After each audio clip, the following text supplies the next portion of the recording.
आप सभी का इस वीडियो में स्वागत है। इस वीडियो में हम रासायनिक सूत्र लिखना, राइटिंग केमिकल फॉर्मूले, इसका अध्ययन करेंगे। किसी यौगिक का रासायनिक सूत्र, केमिकल फॉर्मूला, उसके संघटक का प्रतीकात्मक निरूपण होता है। हम किसी भी यौगिक के रासायनिक सूत्र सरलतापूर्वक लिख सकते हैं, लेकिन हमें इसके लिए तत्वों के प्रतीक, सिंबल्स एवं उनकी संयोजन क्षमताएं, कंबाइनिंग कैपेसिटी ज्ञात होनी चाहिए। हम तत्वों के प्रतीकों, सिंबल्स का अध्ययन कर चुके हैं। आइए अब हम तत्वों की संयोजन क्षमता, कंबाइनिंग कैपेसिटी के बारे में जानें। किसी भी तत्व की संयोजन क्षमता, कंबाइनिंग कैपेसिटी, उसकी संयोजकता, वैलेंसी कहलाती है। हम किसी एक तत्व के परमाणु दूसरे तत्व के परमाणुओं के साथ किस प्रकार से संयुक्त होकर एक रासायनिक यौगिक का निर्माण करते हैं, इसे संयोजकता, वैलेंसी का उपयोग करके ज्ञात कर सकते हैं। आइए संयोजकता, वैलेंसी को हम एक उदाहरण द्वारा समझें। कल्पना कीजिए, यदि एक ऑक्टोपस को कुछ मानवों को इस प्रकार पकड़ना है कि उसकी 8 भुजाएं मानवों की दोनों भुजाओं के साथ प्रयुक्त हो जाएं, तो ऑक्टोपस कितने मानवों को पकड़ सकता है? यदि हम ऑक्टोपस को O तथा मानव को H के प्रतीकों से निरूपित करें, तो क्या आप इस संयोजन के लिए सूत्र लिख सकते हैं?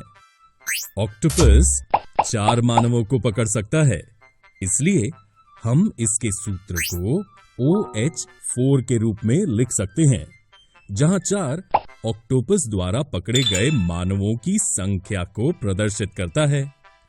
यहां आप कुछ सरल एवं बहुपरमाणुक आयनों की संयोजकताएं देख सकते हैं।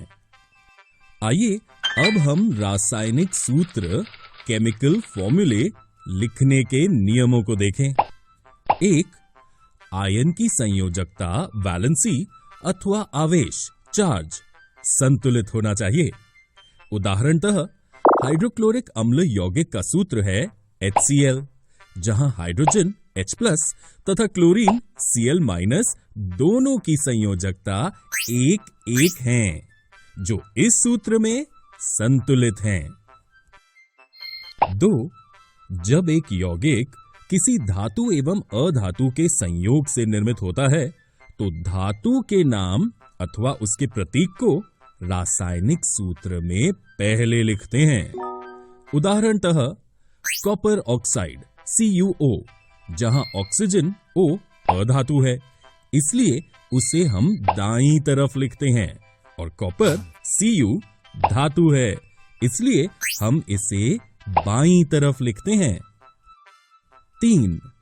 बहुपरमाणुक आयनों द्वारा निर्मित यौगिकों में आयन को पहले कोष्टक में रखते हैं, तत्पश्चात अनुपातों को दर्शाने वाली संख्या को लिखते हैं। उदाहरणतः अमोनियम सल्फेट का सूत्र है NH42SO4। यहां बहुपरमाणुक आयन अमोनियम NH4+ की संख्या 2 है, इसलिए हम इसे कोष्टक में लिखते हैं। ठीक इसी तरह यदि बहुपरमाणुक आयन की संख्या 1 हो, जैसे सोडियम हाइड्रोक्साइड NaOH, तो कोष्टक की आवश्यकता नहीं होती है। आइए अब हम विभिन्न तरह के यौगिकों के सूत्र लिखने का अभ्यास करें। प्रथम हम सरल यौगिकों के सूत्र लिखने के कुछ उदाहरण देखेंगे। 2 भिन्न भिन्न तत्वों से निर्मित सरलतम यौगिकों को द्विअंगी यौगिक, बाइनरी कंपाउंड कहते हैं।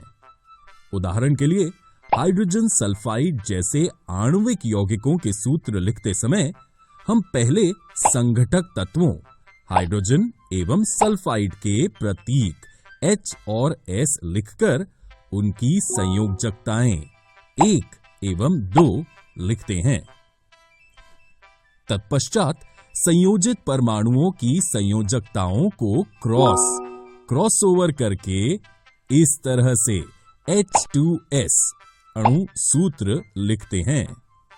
लेकिन यदि यौगिक भिन्न भिन्न तत्वों के आयनों से बना हो तो हम इसका सूत्र कैसे लिखेंगे? आइए इसे एक उदाहरण द्वारा समझें। मैग्नीशियम क्लोराइड यौगिक मैग्नीशियम Mg2+ एवं क्लोराइड Cl- आयनों के संयोजन से बनता है।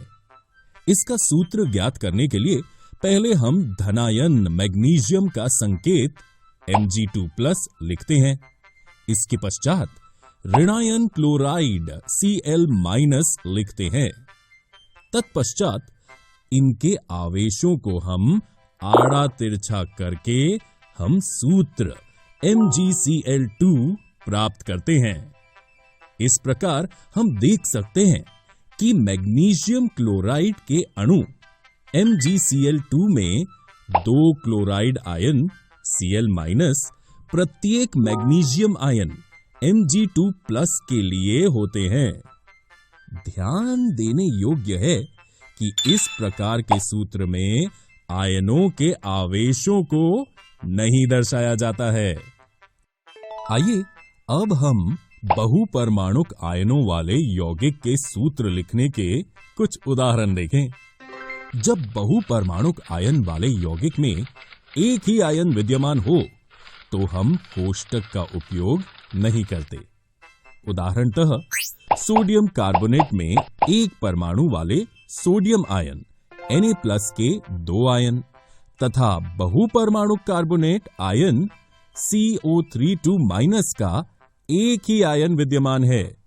इसलिए इसके सूत्र Na2CO3 में बहुपरमाणुक कार्बोनेट CO3+ आयन को हमने कोष्टक में नहीं लिखा है।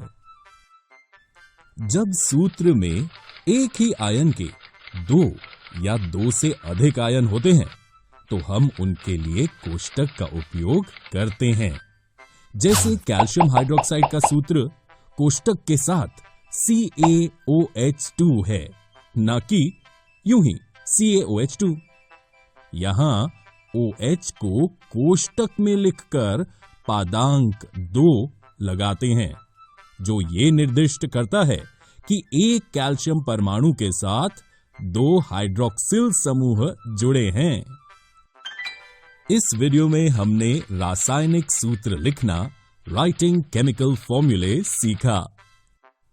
अगले वीडियो में हम आणविक द्रव्यमान एवं मोल संकल्पना, molecular mass and mole concept का अध्ययन करेंगे।